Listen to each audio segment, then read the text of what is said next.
नमस्कार प्रिय दोस्तों, मैं आपका ज्योतिष मित्र हेमराज स्वागत करता हूं अपने YouTube चैनल ऋषि वैदिक एस्ट्रो में।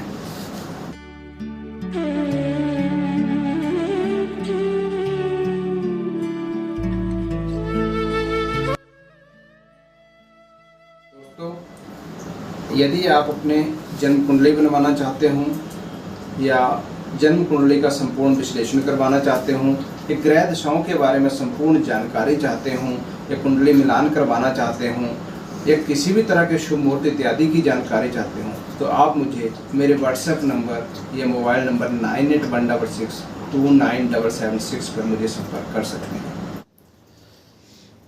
आज हम विचार करेंगे सूर्य का 7वें, 8वें और 9वें भाव में फलादेश।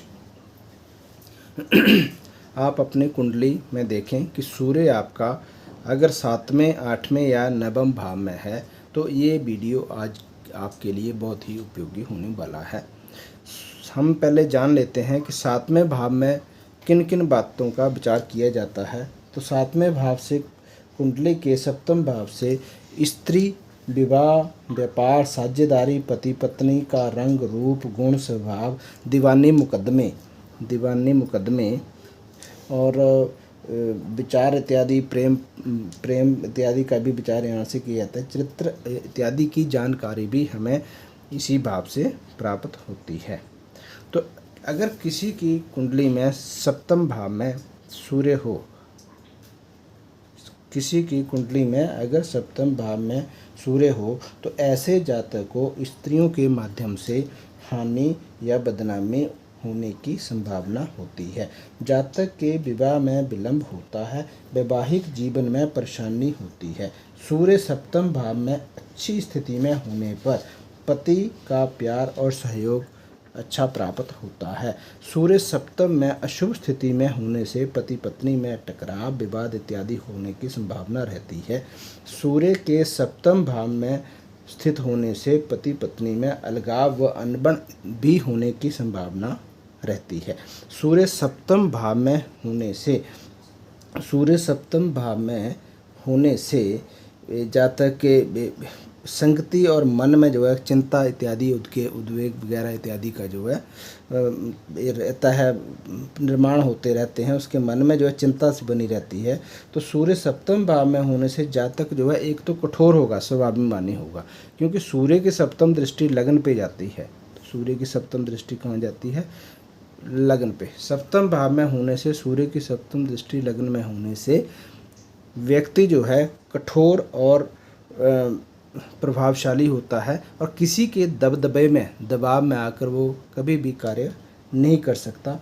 वो स्वाभिमान होता है, अहंकारी भी थोड़ा हो जाता है, क्योंकि सूर्य जो है गर्म ग्रह है, कठोर ग्रह है। तो इसके प्रभाव से जो लगन पे इसका दृष्टि जाने से सूर्य, ऐसे जातक का जिसका 7वें भाव में सूर्य हो, व्यक्तित्व जो है कुछ कठोर और स्वाभिमान से भरा हो सकता है।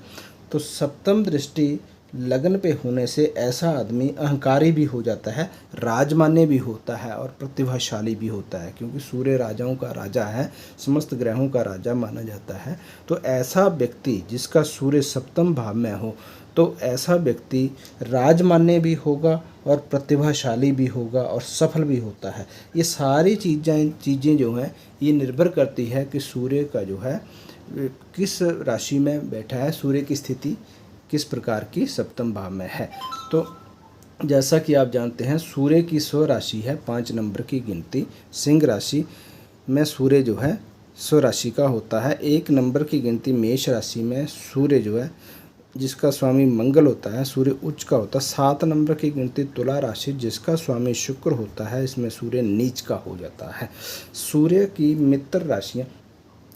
मित्र राशियाँ जो है कर्क राशि, वृश्चिक राशि, 9 नंबर की गिनती धनु राशि और 12 नंबर मीन राशि, जिनका स्वामी मैंने ये लिखा है, कर्क राशि का स्वामी चंद्रमा, वृश्चिक का स्वामी मंगल, धनु का स्वामी और मीन का स्वामी बृहस्पति होता है।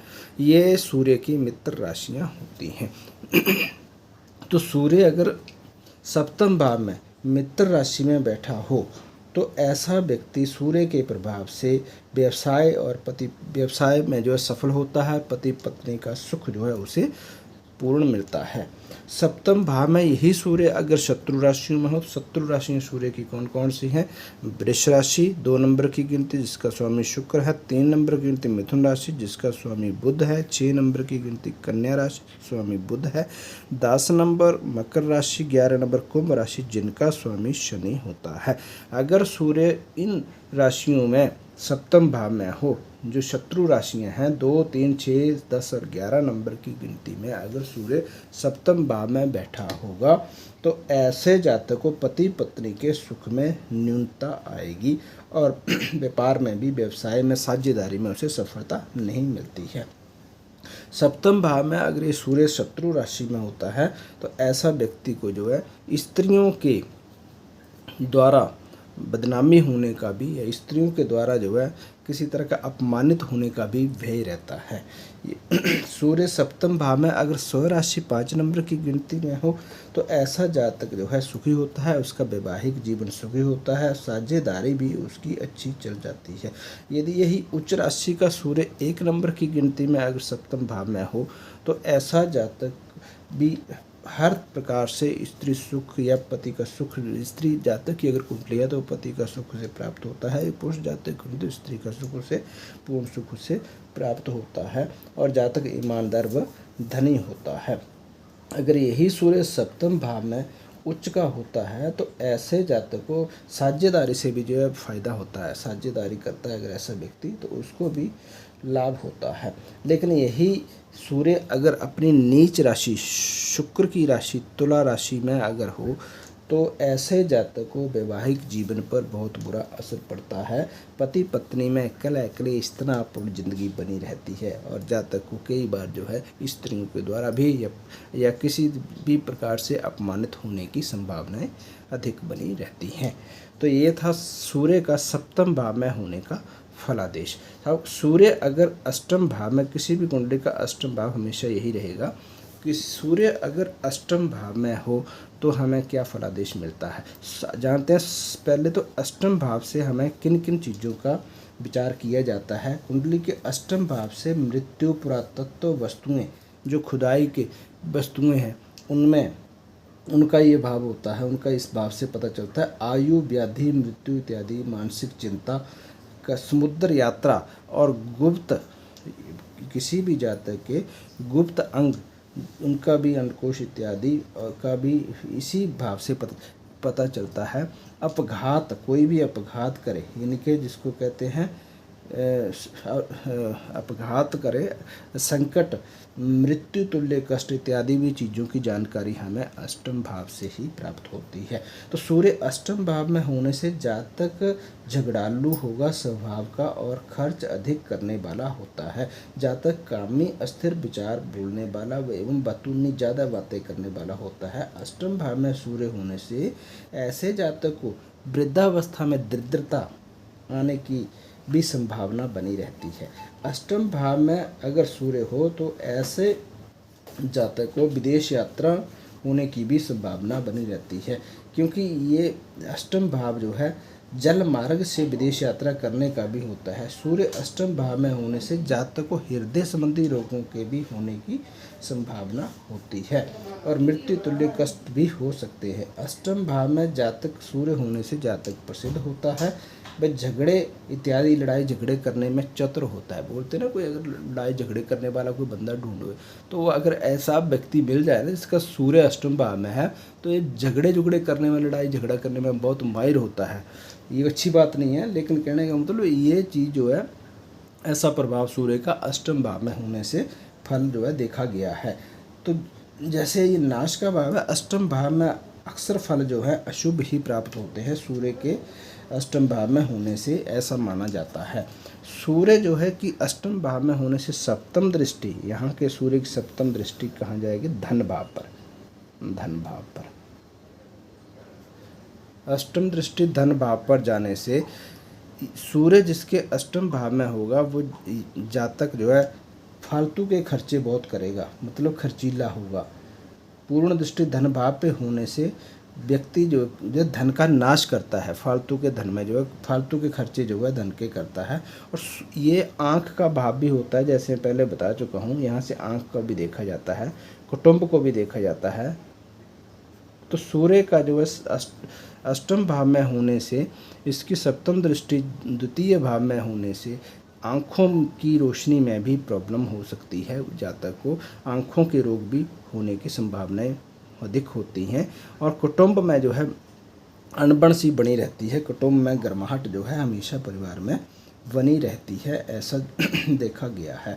सूर्य अष्टम भाव में अगर मित्र राशि में हो, मित्र राशि जैसे मैंने पहले आपको बताया 4 नंबर, 8 नंबर, 9 नंबर और 12 नंबर की गिनती में अगर सूर्य अष्टम भाव में बैठा हो तो ऐसा जातक की आयु में वृद्धि होती है।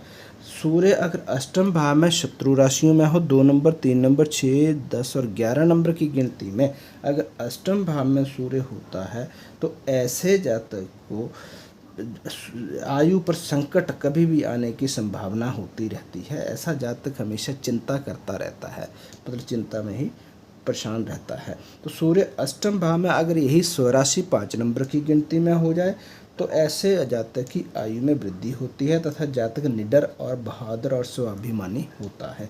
सूर्य अष्टम भाव में उच्च राशि 1 नंबर की गिनती में अगर मेष राशि में सूर्य अष्टम भाव में हो तो ऐसा जातक जो है सूर्य के प्रभाव से आयु से आने वाली समस्त परेशानियों से सफलता प्राप्त कर लेता है। इनके खर्चे अधिक होते हैं लेकिन विदेशी स्थानों से उसे लाभ होता है, क्योंकि ये विदेश का भी कहीं ना कहीं जो है भाव है। तो इसलिए विदेशी स्थानों से अष्टम भाव में सूर्य अगर उच्च राशि में हो, 1 नंबर की राशि में हो तो लाभ होने की संभावना होती है।